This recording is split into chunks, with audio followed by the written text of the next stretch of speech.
very little. Oh, what? No, No.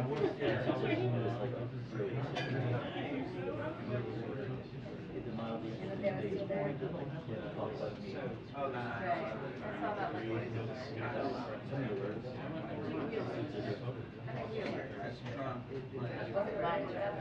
like playing in his golf. Right. Ah, so my assumption is wrong. Well, just there's no more. You're happy with having it. 81 was his tournament.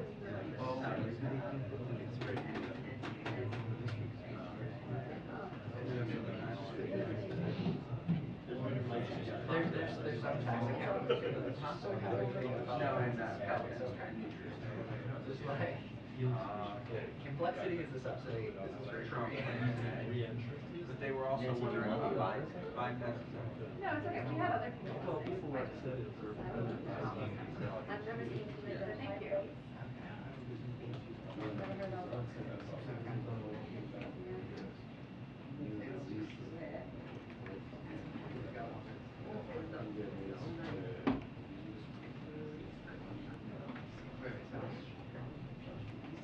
well, if the price of gas would be go over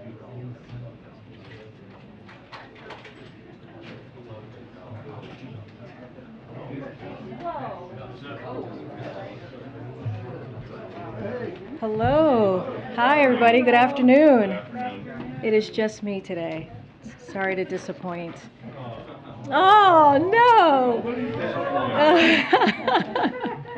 Okay, I do have a couple of toppers, so bear with me for a second. So on September 7th, the President and Dr. Biden will host President and Mrs. Obama for the unveiling ceremony for their official White House portraits. That'll be very exciting. Today, the White House passed the CHIPS and Science Act with a bipartisan vote and a no Democrats voting no. This bill will lower the cost of goods. It will make cars, dishwashers, computers, and more cheaper. It will create high-paying manufacturing jobs around the country and strengthen our industries of the future. It will strengthen our supply chains and national security because we will be able to make these critical technologies at home. And it includes important guardrails to ensure these dollars are invested here in America. This is exactly what we need to do to grow our economy right now. The President looks forward to signing the CHIPS and Science Act as soon as possible. And like you heard the President underline today, we need to pass the Inflation Reduction Act as soon as possible because this is a once-in-a-lifetime chance to fight inflation and lower costs like prescription drugs, energy, and healthcare.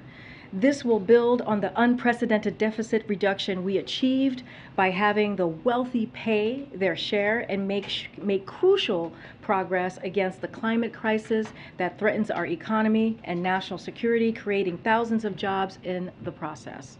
And already a host of economic, healthcare, and climate experts of many different viewpoints have endorsed this as the right plan to help the middle class right now.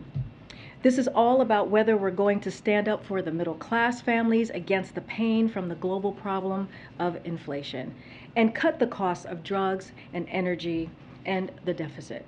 Or are we going to stand against middle class families and instead protect tax welfare for hedge fund managers, big farmers' ability to price gouge, multi-billion-dollar corporations seeing record profits and who game the system to pay no taxes or wealth tax cheat? It's critical for our country that we pass it as soon as possible. Final thing for all of you is our hearts go out to the people of the southwestern Kentucky, which is experiencing considerable flash flooding that has taken the lives of multiple people. FEMA Administrator Criswell spoke to Kentucky Governor Beshear this morning and committed to providing support from federal government. She will travel to Kentucky tomorrow to survey storm damage and report back to President Biden, who has been briefed on the situation. Search and rescue operations are ongoing right now, and FEMA has dispatched an incident management assistant team and rescue personnel to assist with those efforts. We are grateful for the heroic work of first responders and would urge everyone impacted in impacted areas to please listen to their state and local officials and follow their guidance. And with that, Song-Ming, you want to kick us off? Two questions on two topics. First, on the Xi call, Beijing said in its readout of the call that President Xi told President Biden that, quote, those who play with fire will perish by it. So does the White House consider that as an escalation by China? I'm not going to speak to that statement, that comment that you just read out. But let me give you a little bit of what was discussed and a little bit of the call, some specifics. So the president was joined by National Security Advisor Jake Sullivan, Secretary of State Blinken, Principal Deputy National Security Advisor John Feiner, Kurt Campbell, and Laura Rosenberger. The two leaders spoke for 2 hours and 20 minutes. This call has been in the works for quite some time.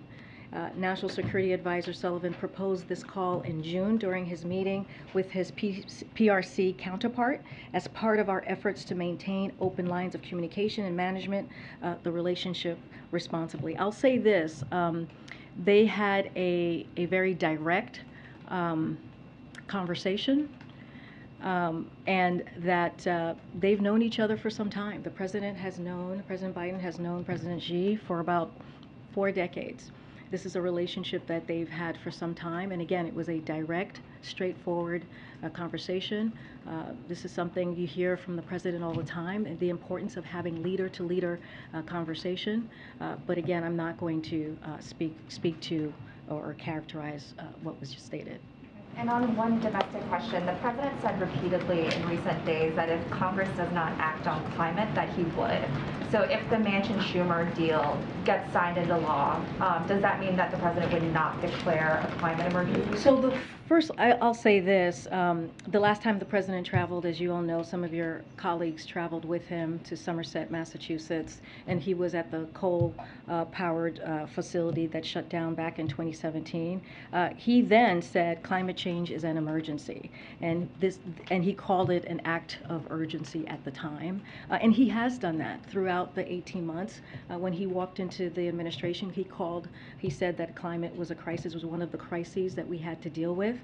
And so he had said if Congress didn't act, to your point, he would take action. But right now we are glad to see that Congress has heeded the call, and most significant, as we have said, the most significant investment to climate change, to fight climate change that we have seen in history, in U.S. history, and he welcomes that.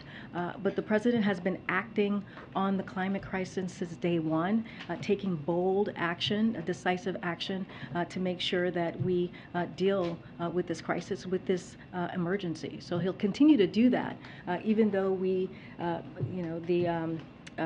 Inflation Reduction Act is progress, and we welcome it, and the president wants to sign it. Again, it is a once-in-a-lifetime opportunity. It's a game changer. It's historical. He's not going to stop taking action on climate. On Russia, Moscow has not accepted your substantial proposal to release Brittany Griner and Paul Whelan. Is there any concern that by going public with this offer now that you showed your hand too soon? So I'll say this, Brittany Griner is wrongly detained.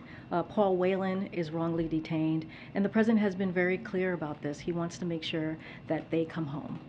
And he has made this a top priority. His national security has made this a top priority. So has Secretary Blinken, as you all heard from him yesterday, as you're asking me about the substantial offer that's been put on the table. I don't want to go into details about that. As you imagine, in order to have success, we need to not negotiate in public. So I'm just going to leave that there.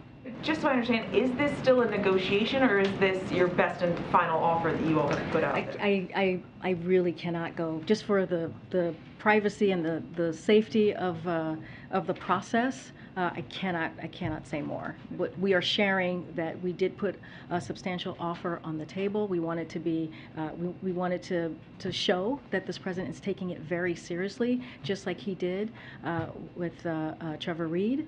And but we're not going to go into details from here. Let me try one more way. That is there anything you're ruling out? For instance, is sanctions relief off the table? I'm not going to get into details from here.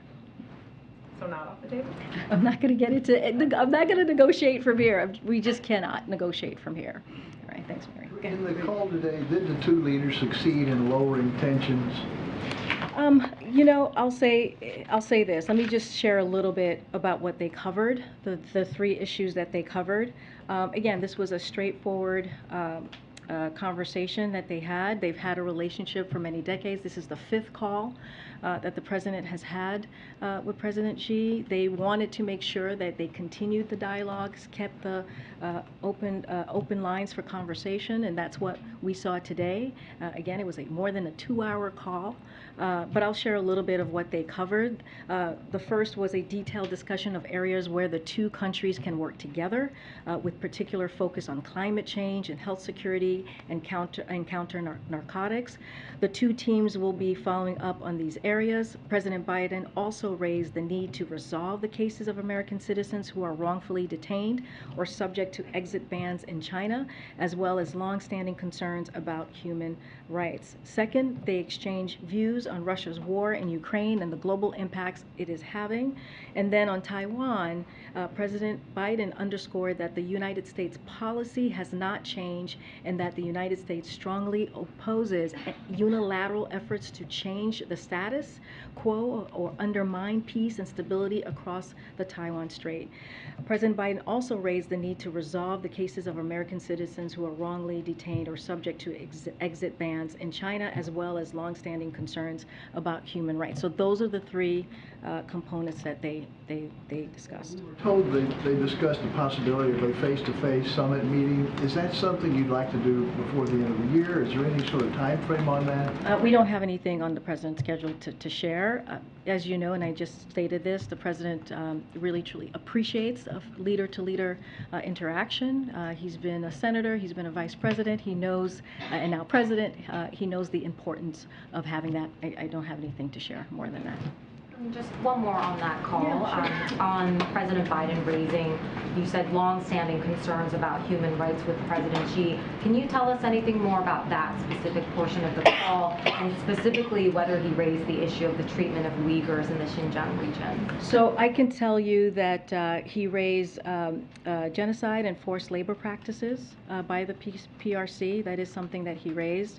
And about the human rights, as he always does. This is, as we've said, that anytime the president has an opportunity, he raises that when he meets with another leader, and called on PRC to cease its ongoing human rights abuses across China. Can you tell us a little bit about how President Xi responded to that? They would have to respond on their own. I cannot speak for President Xi. And just one more on a separate topic. When President Biden was talking about the Manchin-Schumer deal earlier, he mentioned that there were some similarities there with Build Back Better, but this obviously wasn't a deal that had everything that Democrats initially wanted. Are there pieces of Build Back Better that are not in this new deal that the president plans on actively pursuing going forward? So right now we're going to focus on the deal that's in front of us, the Inflation Reduction Act. The president said this. It is now is the time. We believe now is the time to act. It is historic. As we know, it is going to, one of the things that we have not discussed, it's going to bring down the cost of pharmaceutical drugs, which is so incredibly important as we think about our families, as we think about our seniors. Something that he has been working on since he was a senator, something that is incredibly personal to him, bringing down those costs, making sure that Medicare is able to negotiate in order to bring those costs down. And so this is historic. This is important. This is going to change so many lives of everyday people, of middle-class America. And so that is what's important to us. What's important to us is, what does this mean for, you know, our grandparents? What does this mean for families who are struggling? This will ease the cost, the high cost that they are paying. This will really have an effect on their health care. And so that is the president's focus. Once we have anything more to add to what could be next, we'll share that. On that note, this is being called the Inflation Reduction Act, but I think when people think about inflation, they're thinking about the high cost of rent, of housing, of groceries, gas. What does this bill do to address those concerns? Because as you mentioned, the president's been working on those other issues for a long time, which suggests that those prices have already been high for a long time. What about the immediate concerns right now? So one thing I would say is you have heard the president have talk about his inflation plan. You've heard him talk about how he understands the anxiety that families are feeling about the economy, what they're feeling about the high cost, which is why he's taken action on gas prices, which is why we have seen gas prices come down in a historic fashion. If you look at the last decade, and it's at 70 cents per gallon. That's about a little bit more than $70 per month for families who have two cars in a household. That means a lot. I know that there's a lot more to be done, and we're going to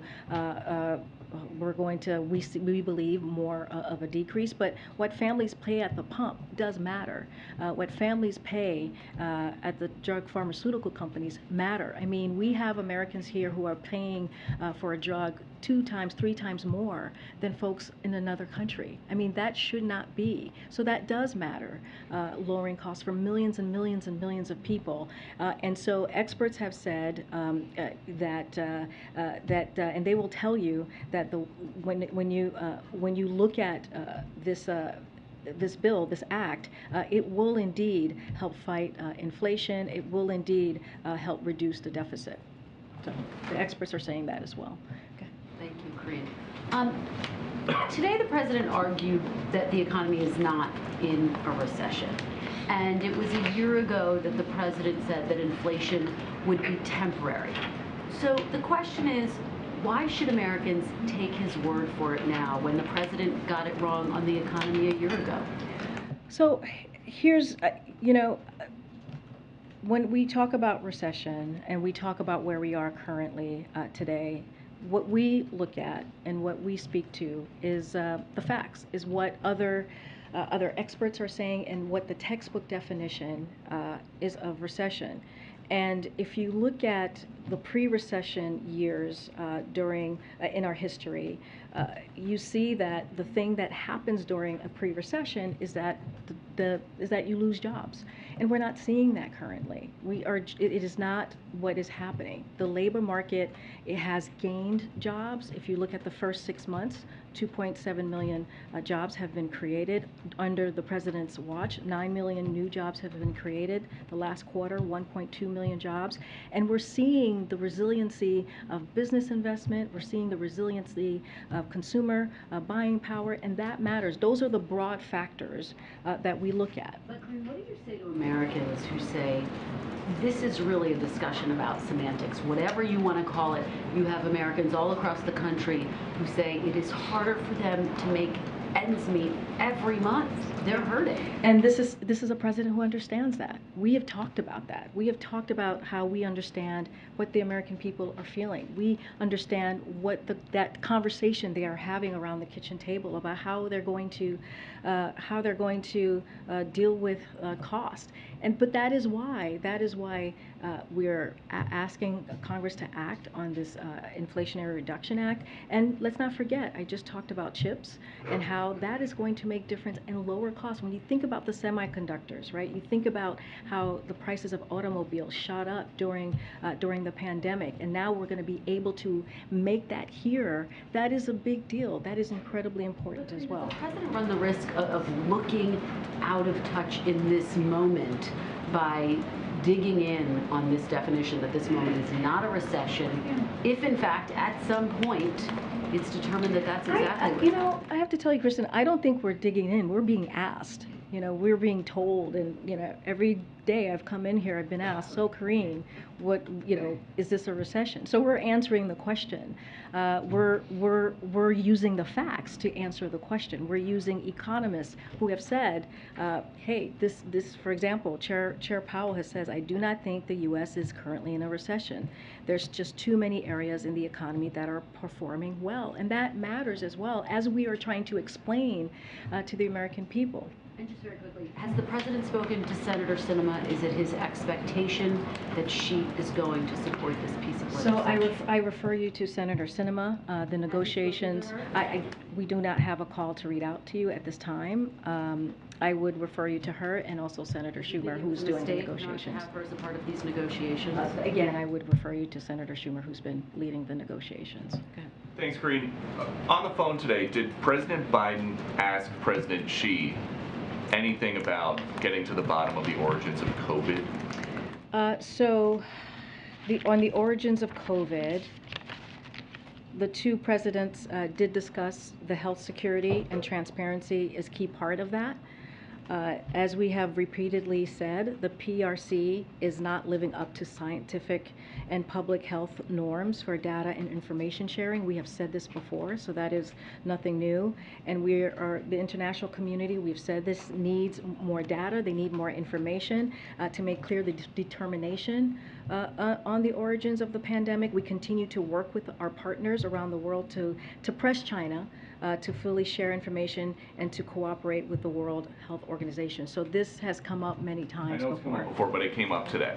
I'm just saying that the two presidents did discuss health security. That did come up. Okay. Did the president ask Xi about the findings of that congressional investigation that the Chinese were trying to infiltrate the Federal Reserve over the last couple of years? We don't have anything to share on that. Okay. Beyond the readout that you all got. On a different topic, the D.C. mayor sent the White House a letter asking for National Guard help with migrants that have been bused here from Texas and Arizona. Is the president going to approve that request for the National Guard? So, as to your question on the National Guard, I refer you to the Department of Defense. They will have that answer for you. We have been in regular touch with Mayor Bowser and her team. And I said this before. I said this last week about Republicans using migrants as a political tool, and that is shameful, and that is just wrong.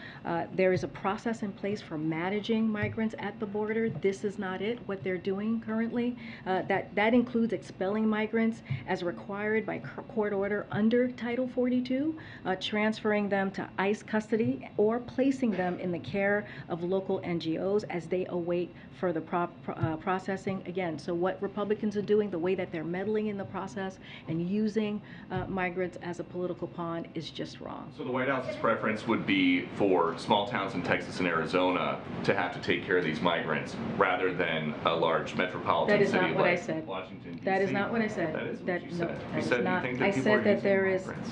Yeah, they are. They're sending migrants to big cities on purpose, So using them as a political ploy. So if they don't go to big cities, where should they There's go? a process. I just laid it out. There's a process, and they come to a big city, and now the mayor says she needs the National Guard. That's because Republicans are using migrants who are coming here for who knows, because they're dealing with humanitarian issues back in their country. They're coming here for a better life, and they are being used. Peter, they're being used by Republican governors. That is what's happening. Does any of this just make the president want to say, this is causing a lot of burdens on small cities, big cities, maybe I should just close the border? What I'm saying is what Republicans are doing is wrong, and there is a process in place, and we should follow the process. There's a legal process in place, and they should follow it. Okay, thank you. Go ahead, Steve. Okay, sure. I did want to go back to the question about the title of the bill, the Inflation Reduction Act. I mean, just to nail it down here, if you're on Medicare, the bill offers a potential benefit. If you were in the market for an electric vehicle, the bill offers a potential benefit. If you want to put solar panels in your home, the bill offers a potential benefit. But will the bill, if enacted, actually have an impact on the price of rent, on food, on some of the other things that have seen prices go up in the current inflationary dynamic? It's a good question. Right now, what we're seeing in the act deals with healthcare, right, and climate. which are important things in lowering cost, creating jobs, and making lives better for the middle class. That is, we should not downplay that. That is historic, again, and that is going to be going to really help a lot of families who are struggling at this time. If we go back to the American Rescue Plan, the president has proposed and has components of that American Rescue Plan that helps with housing affordability, which is also very important. And the work that the president has done just across the 18 months with the American Rescue Plan, with the bipartisan infrastructure legislation, is also, it's not just this piece, there are multiple pieces that is going to make a real dent in what Americans are going through right now. Remember, the reason why we're going through this is because of outside impact that we're seeing, right? We're seeing variants of COVID that has happened. We're seeing the war in Ukraine. So there are outside factors that have led to the inflation that we're currently seeing. So one quick other question on this topic. Can you shed a little bit more light on the White House's involvement in the crafting of the bill? Senator Manchin this morning said that he went out of his way to avoid involving the president directly.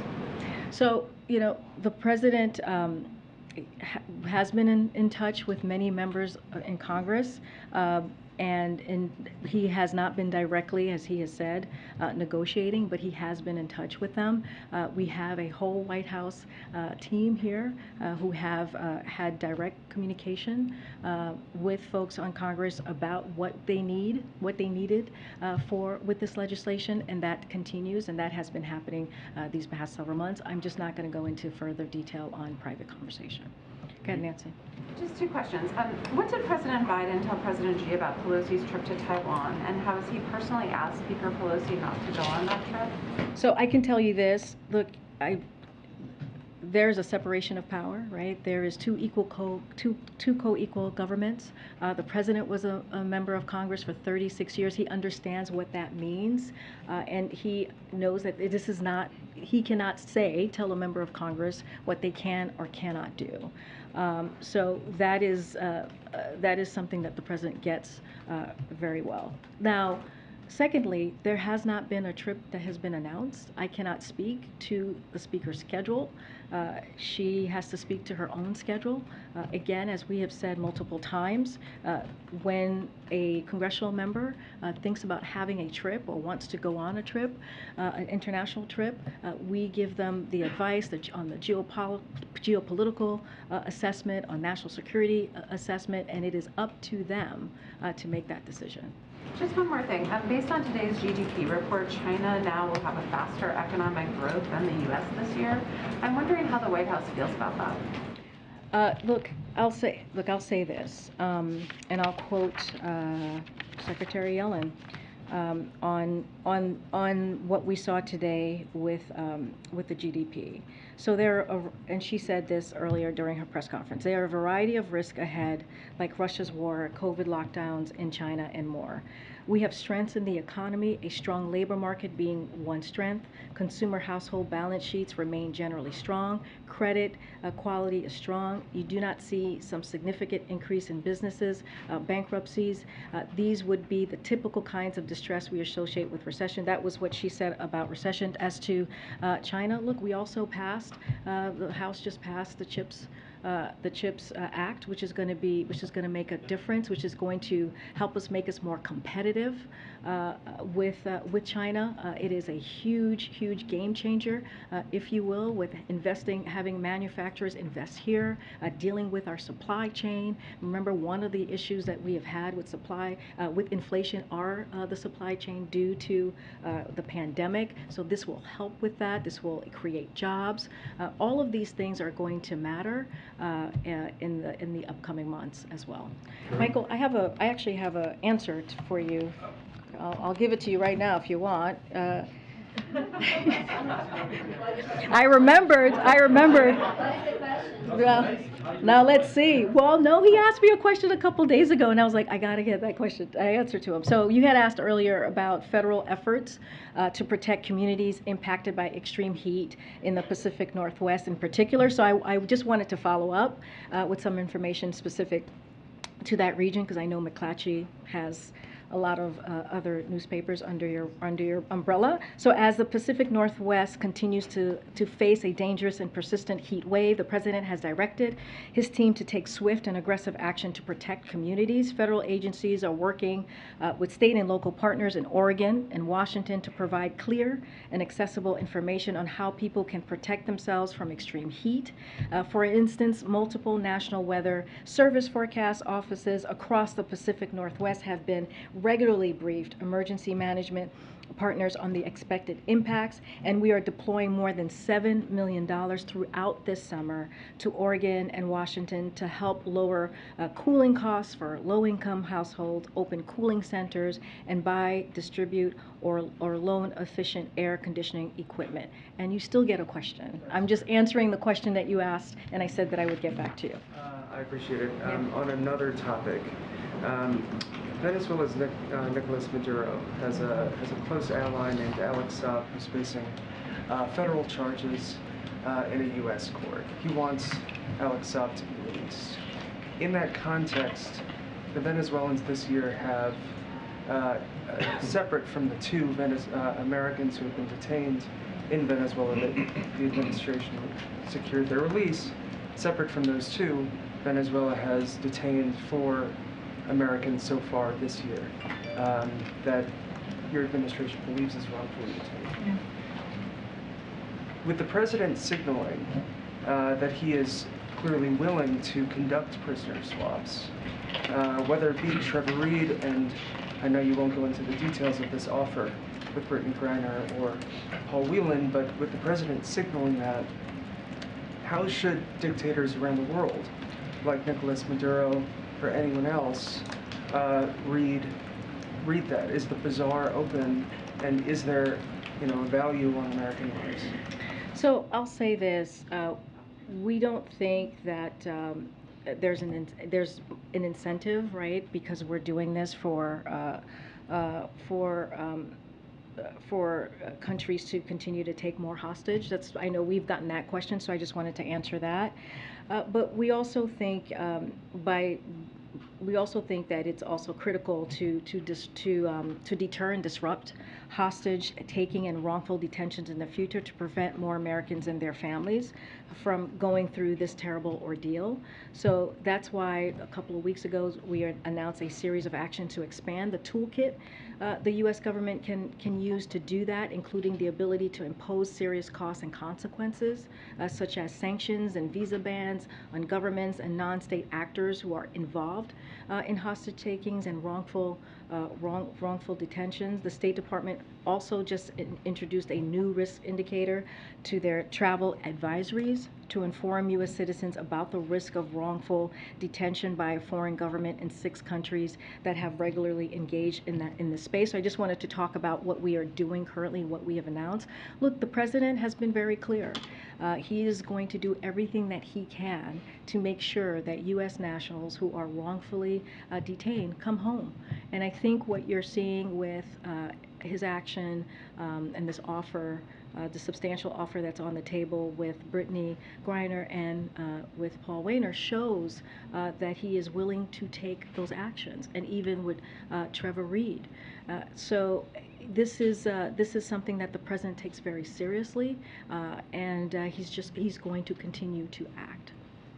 Karine. And I'll come to the back. I had a question.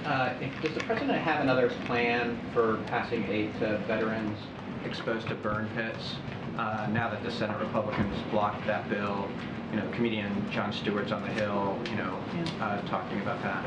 Well, I have to say it is very disappointing to see what Republicans are doing on the Hill. Just a few weeks ago, we had 84 senators, Democrats and Republicans, voted for the PACT Act. It was a bipartisan process that was moving forward. But now you see Senate Republicans are playing politics, and they're denying veterans the health care.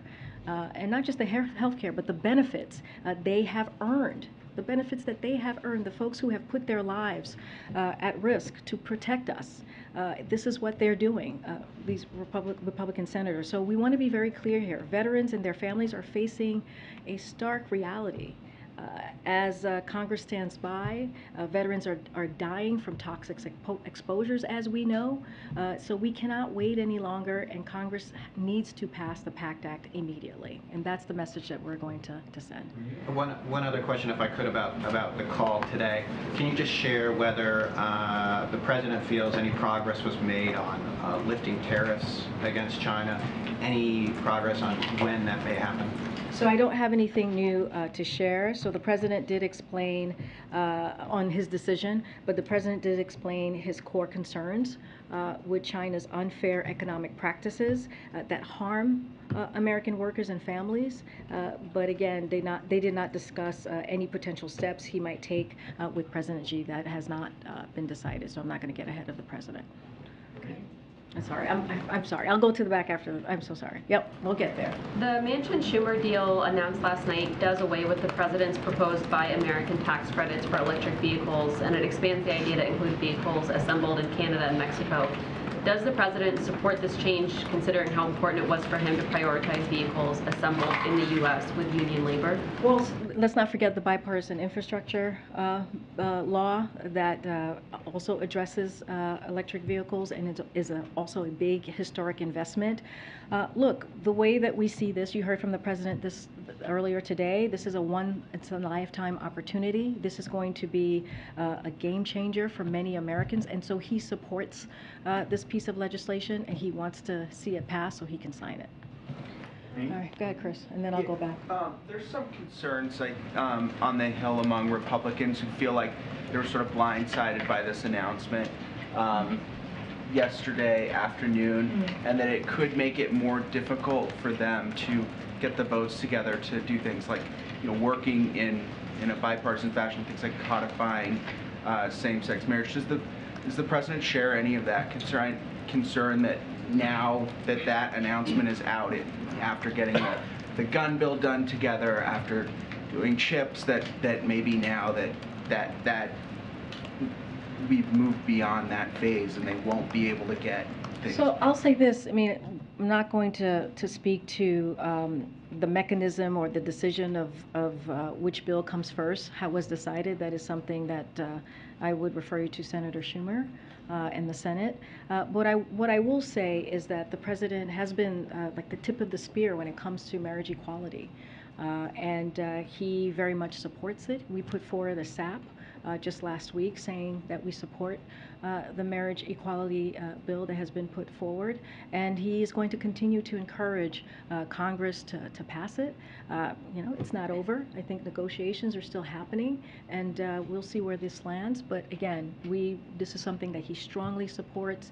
He was out ahead of so many people during his days in the Senate, and also as vice president, and so he's going to continue to fight for it and speak out. Karine. Thank you. Way back. Thanks, Karine. So just to follow up on my colleague's questions on the Speaker Pelosi's trip, I know that you don't speak for the Speaker, and you've also mentioned several times that the White House has no control over the travels of lawmakers. But if you could please speak to help us understand, why is there such a public disagreement between the President and the Speaker on this very sensitive foreign policy issue that pretty much everybody in Washington is now weighing on? If you could just help us understand what's going on and the dynamic between the two of them. Well, there's no dynamic. There is no public disagreement between the President and the Speaker. There is none. We have been pretty clear, and we have said there's no trip that has been announced. And we have said that we leave it to the Speaker to make that decision. That's what I just said. The President has been a senator for 36 years. He understands how this process works, and it is not up to him to make that decision for where the Speaker goes. So there is no public disagreement. That is not something that you have seen from here. That is certainly being played out there in the world. But again, we have been very, very clear about this process and how this goes. But it's hard to speak to something that has just not been announced. And I do not, again, as you just stated when you asked me this question, I do not speak for the Speaker in her travel. Can I just follow up on another related issue? On the readout that the White House put out, there is no mention of the one China policy. There's mention of U.S. policy that hasn't changed, and there's, the administration does not want any kind of unilateral action on Taiwan Straits. But should we read into this at all, the fact that there is no mention of the One China policy? And even during the NSC briefing, I'm not even sure that that was mentioned very much. I will reiterate here, there has been no change in policy. On Taiwan, the president underscored that the United States policy has not changed, as I just stated, and that the United States strongly opposes unilateral efforts to change the status quo or undermine peace, stability across the Taiwan Strait. So we have been very, very clear on that. There is no change in the policy. Just to be clear, the U.S. still believes in the One China policy. Yes. That has not changed at all. Oh, go ahead, Alex, and then I'll come back. Karine, can you be very clear here, given the importance of the issue? Was the White House, either President Biden or top White House staffers, were they involved in any way in the negotiations of the Manchin-Schumer bill? And secondly, when did the White House learn of those negotiations? I'm not going to speak to timeline. As I said before, the White House, we have White House senior staff that have been in regular touch with congressional members on the negotiations and the process and what has and any way that we could be helpful, but I'm not going to go beyond that. But when you say on the negotiations on that specific bill, or are you just talking broadly? Well, I mean, I've said this many times before. We do speak to them, to members of Congress and staff and chiefs, on an array of issues, and we stay in touch. We stay in touch with different members. In this particular instance, as you're asking me, yes, we stayed in touch with Senator Schumer. We were informing the process in any way that we can, helping work out details and policies. So yes, we had senior staff here who did just that and talked directly to Senator Schumer and his team and kept in close touch. Oh my goodness. Okay. All right. Thank you so much, Karine. One quick question and then another on foreign policy. Why President Biden didn't wear a mask today during his meeting with the CEOs after his doctor said he would? So he was, they were socially distanced. They were far enough apart. So we made it safe for them to be together, to be on that stage. And honestly, he participated and had conversations with them. So he's going to continue to follow CDC guidance recommendation that individuals who have tested positive wear a mask when around others for 10 days after symptom onset. But when he's at the podium, as you've seen him a couple of times since he's come back from his isolation or similar circumstances today, we have ensured that there is sufficient distance between him and others to allow him to safely remove his mask in order so that he can actually engage and have a conversation. So we actually took protocols today to make sure that that occurred. Okay, on Ukraine war, I interviewed President Zelensky this week, and he did not rule out coming to the U.S., leaving Ukraine for the first time, and meet President Biden. At the time, he is very concerned that people are getting tired and forgetting the war. Did the White House extend such an invitation to President Zelensky? I think this is a good idea for him to come here. And does the White House also think this is a problem for Ukraine, people forgetting the war? So I'll say this, we appreciated President Zelensky's visit last year when he came to town here and he visited the White House. His wife, as you know, Mrs. Zelenska, visited the President and the First Lady when she was here very recently, I believe last week or maybe the week before. We maintain regular touch with the Ukraine government. The President stays in regular touch and regular communication with the President himself. We don't have any plans to read out to you of travel and his travel to the U.S. But I'll say this: the President is committed to making sure that Ukraine has what it needs to protect its sovereignty, to fight for its sovereignty, to fight for its democracy. And it's not just the President. We have seen NATO come together more unified than they've been before because of the leadership of this President.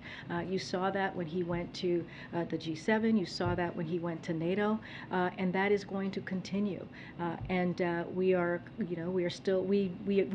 regularly announce military assistance that we're providing to Ukraine. We announced a tranche last week, and you will be hearing more from us about that.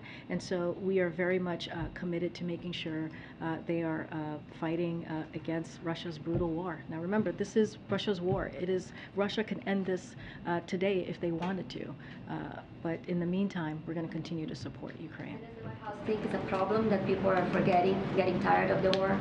Look, I think what it's important is for people across the globe, not just in America, to understand the importance for fighting for democracy and what that means, how important it is for all of us to stand together to make sure that a country like Ukraine, which is a democratic country, is able to fight for their freedom, and that's what we're going to make sure that continues. Russia follow-up, Karine? Oh my goodness, there's so much. Hold on. Go Go ahead, in the back. And then Thanks. I'm still just a little confused about the call today. You said that the two presidents discussed health security. That's pretty vague. Did President Biden tell Xi to start cooperating in the investigations into the origin of COVID that killed at least 1 million Americans? yes, I'm aware how many Americans that COVID killed. I'm very aware of that. Clearly, the president just dealt with a bout of COVID, and because of him and because of the work that he has done the last 18 months, we are able to have a manageable process with treatment. And if you're vaccinated, if you're fully boosted, you're able to manage COVID. And I just want to remind you, since you brought this up, when the president walked into the administration, 3,000 people were dying a day. 3,000 people were dying a day. We have gotten that number down to 90%. Still, people are dying, but we have gotten, because of the work that we have done, we've gotten it down to 90%. And we're going to continue to do the work to make sure that we protect the American people. So, first of all, I just want to make sure that's very clear. We were given a disjointed response to COVID, and the president had to turn that around. So that's the first thing I want to say. I am just not going to go beyond what I just laid out. So that's not the answer to my question. And last August, the president said in a statement that the Chinese have not been cooperating. We're going on a year now. And I just said that. You also said that, but you can't tell us whether or not the president pressed Xi to be more cooperative. I'm just not going beyond. I am not going to go beyond the readout that I just gave you. Thank you. Karine? What is your response? Go ahead, you sir, and then I'll continue. I'm going to try one more time, I guess, on the Taiwan question. I know that there's not been a trip that has been announced, but does the president have an opinion on congressional delegations traveling to Taiwan? The president has been a senator himself, as I mentioned, for 36 years, right? He understands this process. You do not tell a congressional member where they can or cannot go. He believes that. This is up to the speaker to decide. And also, let's be very clear, there is no trip that has been announced. But I'm just saying, we are talking hypotheticals here. So there is no trip that has been announced. So I'm going to say that one more time. And you know what? I'm not going to get into any more hypotheticals from here. But go ahead. The president's been considering lifting tariffs on China for some time. I'm just wondering if you can explain what the holdup is on that decision. It's an important decision that the president has to make. He is taking this very seriously, and once he has the decision, we will share that. Can I also just ask about the CHIPS legislation? Is the White House considering having someone to implement that bill like you have with other legislation? That's a good question. I don't have anything right now to share on any personnel announcement at this time. Russia follow-up, Karine? Go ahead, Stephen. Thank you, Karine. I'd like to first ask you a question about clarifying remarks that President Biden made to me on the lawn about 2 weeks ago. Then I'd like to ask about the China call. On the lawn, I asked about whether he was planning to fulfill his campaign promise to release everyone in prison for marijuana. And he told me that he doesn't believe anyone should be in prison for using marijuana, and that he's working on a crime bill now. So I was wondering if you could clarify whether he believes people should be in prison for selling marijuana, and also whether this upcoming crime bill rules out potential mass clemency. So in April, during the Second Chance Month, President Biden announced 75 sentence commutations and 3 pardons, which are more grants of clemency at this point in a presidency than any of his 5 recent predecessors. He continues to evaluate further uses of clemency powers. We just don't have any additional announcement to make at this time, but I can tell you that's what he's been doing during his administration. Thank you. And on the China call, you mentioned counter-narcotics. I was hoping you could perhaps elaborate on what he may have mentioned to the Chinese president regarding fentanyl, and also relatedly on the China call, online business records suggest that the First Son still holds a 10% stake in a Chinese investment fund. Is it possible to have basic transparency there on whether he actually divested that stake or not? So your last questions, I would refer you to his representatives. That's not something that I can speak about from here at the podium. On your first question, fentanyl, the 2 presidents discussed this issue, the fentanyl issue that you just brought up, and tasked their teams to continue follow up on today's conversation. In the past, the PRC has been responsive to the United States concerns about the shipment of fentanyl and its analogs directly to the United States. We would welcome additional PRC attention to addressing illicit drug and precursor chemical trafficking. This is an area where the U.S. and PRC interests actually align, and so we're going to continue those conversations. Great. Thank you so much. I have a question on China and then one on reconciliation. The official who briefed reporters on the Biden-Xi call today said that the 2 teams were going to follow up on a potential face-to-face meeting. I'm wondering what we should expect the conditions for such a meeting to be and when it might take place. There's a lot of talk about maybe G20, APEC in November. We just don't have anything further to share. Clearly, the call just happened today, so there's probably discussions that need to be had on exactly the details and a schedule. I mean, it's just too soon, really, for me to speak to that at this time. And on the Inflation Reduction Act, it was reported that Senator Manchin sought the counsel of former Treasury Secretary Larry Summers to assess the impact of the bill on inflation before titling it that. I'm wondering where the White House sought assurances that the tenets of that legislation would in fact lower inflation. I mean, I'm not gonna get into specifics or into negotiations. You know, I would refer you to Larry Summers on the conversation that they have. I know that he has been very supportive, clearly, of the act, Inflation Reduction Act. I'm just not going to go into any further details from that. And then I'll come. Yeah, I have a quick question about climate. What's it going to take for the president to declare a climate emergency? I mean, we've had record heat waves across the country, record flooding. There's fires in California. We haven't even hit fire season or hurricane season yet. So what's the threshold for the president? So let me just say, from day one, the president did not hesitate to harness the tools he has to tackle the climate crisis and reduce costs. This is something that when he walked in, as I mentioned, he called it a crisis last week when he was in Somerset, Massachusetts. He said we are in a climate change, this is a climate change emergency. He was very clear about that and went there to talk about the climate crisis. So he's never been shied away from it. He's always been a fighter for it and spoken out. So he invoked the Defense Production Act to make more clean energy in America. He jump-started the offshore industry, and he set the strongest ever emission standard. Under this president's leadership, we are now on track to triple domestic solar manufacturing capacity by 2024. Supplier contracts to provide materials and services to offshore wind projects have more than doubled. Electric vehicle sales have doubled. There's more than 2 million EVs on the road, and we have 100,000 chargers across the country. A lot of that is also because of the bipartisan infrastructure law. So the work that he has done has led to improvements and moving forward with dealing with the climate crisis that we have not seen from any other president. So he's going to continue to do that work. I think it is important. He has said how important the bipartisan infrastructure, I'm sorry, not the bipartisan infrastructure, the Inflation Reduction Act. There's so many, you have to keep up with them. And he has said the investment that we're seeing for climate change in that act is historic. And so we're not going to stop there. The president's not going to stop there. He's going to continue to take bold actions. Go ahead, Francesca. A couple follow-ups. So first, on chips, does the president plan to sign that legislation tomorrow? I don't have anything on his schedule to announce. As soon as we have something to announce, we'll be sure to share. And then on the budget bill, does he want the House to stick around to pass that bill this next month? So we want that to happen as soon as possible. The president wants it on his desk to sign, so we can deliver for middle-class Americans, for the American people. He leaves that process to the speaker.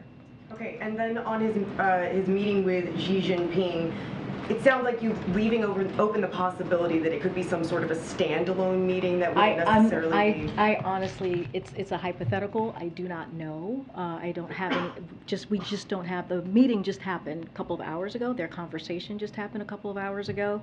We just don't have anything to share at this time. Sure, and finally, did the president propose that they meet in person, or was that the Chinese leader? I don't have anything to share at this time on any travel, anything on his schedule, what if there is travel, what it's going to look like. A lot of hypotheticals right there. What's your response to Russia? One, back on the PAC Act, did the president speak to Senator Schumer about how quickly they could potentially bring that back up, and is the president going to get involved in trying to get that passed? So I think he mentioned this in his statement yesterday. He has spoken to Senator Schumer. I don't have any specifics on what they spoke about. All I can tell you, this is personal to the president. This is incredibly important to the president. And I'll just reiterate that it is not the time to play politics with our veterans. They deserve this. They are owed this from us to make sure that they have the health care to take care of themselves and their families, and we should not be playing politics with this. And do you have any updates for us on when the president will first travel now that he's tested negative for COVID? Is he itching to get out of the White House? I can tell you, well, you know the president. You followed him over the years. Yes, of course, he wants to get out there and connect with the American public and see them and speak to them and talk about the work that he is doing here for the American public. We don't have anything to share with you at this time. When we're able when he's able to go out, he will continue to follow CDC guidance now. I gotta go around. When are you gonna sign the chips bill? Do we know? Oh, I was just asked that. Yeah, Steve, you're not paying attention. Now I'm not gonna answer your question. I just answered it, Steve. Ask your colleague. Ask your colleague. I just answered. Okay, I'm gonna go further back. Go ahead. Karine, so Naomi Biden today said that she was going to have her actual wedding ceremony on the South Lawn. Can you assure the American people that taxpayer dollars will not go toward that ceremony? I can assure to you that taxpayer dollars would not go to that.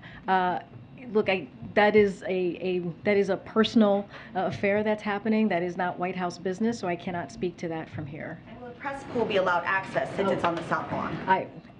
Again, that is a couple months away.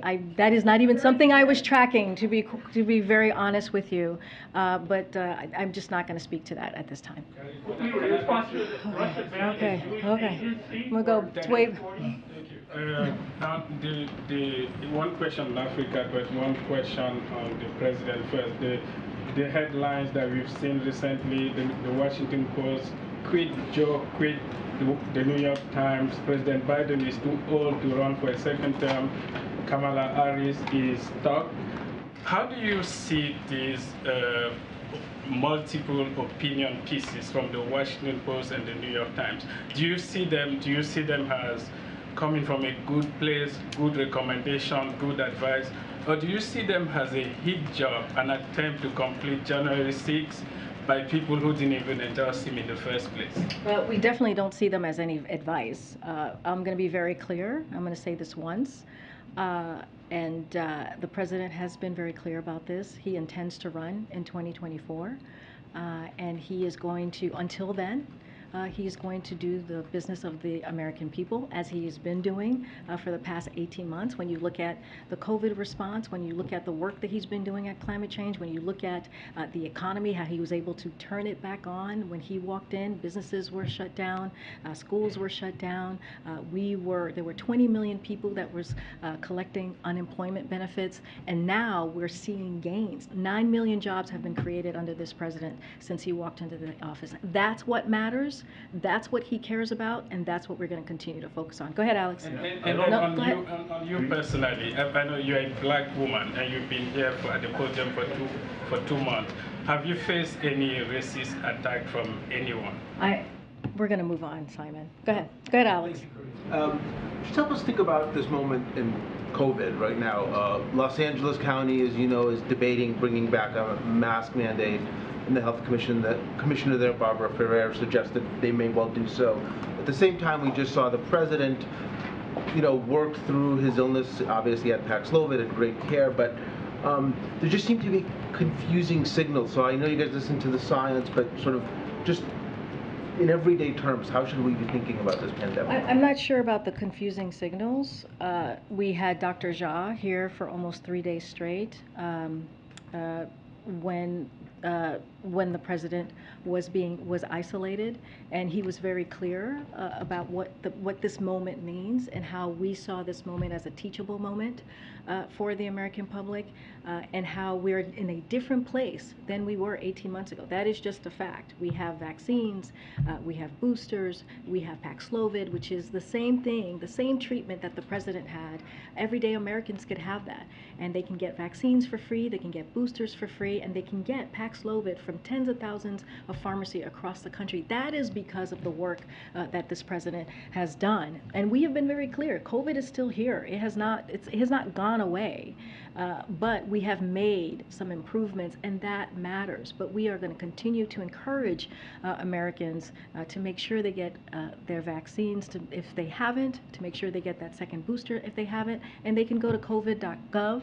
They can get that. They could find out where to get that free booster. They can find out where to get that free vaccine. Also, free masks, free tests. So go there. Make sure you are protected. And of course, lastly, and this is something that Dr. Jha spoke about, there is BA.5, which is very transmissible. It is the most transmissible variant that we have seen thus far. So you are going to see local governments make their own decisions. We tell folks to follow the CDC guidance on masking, and depending on the cases in your area. And so that's what we will continue to tell people, and our message has not changed. All right, guys, I'll see you tomorrow. Thank you. Thank you.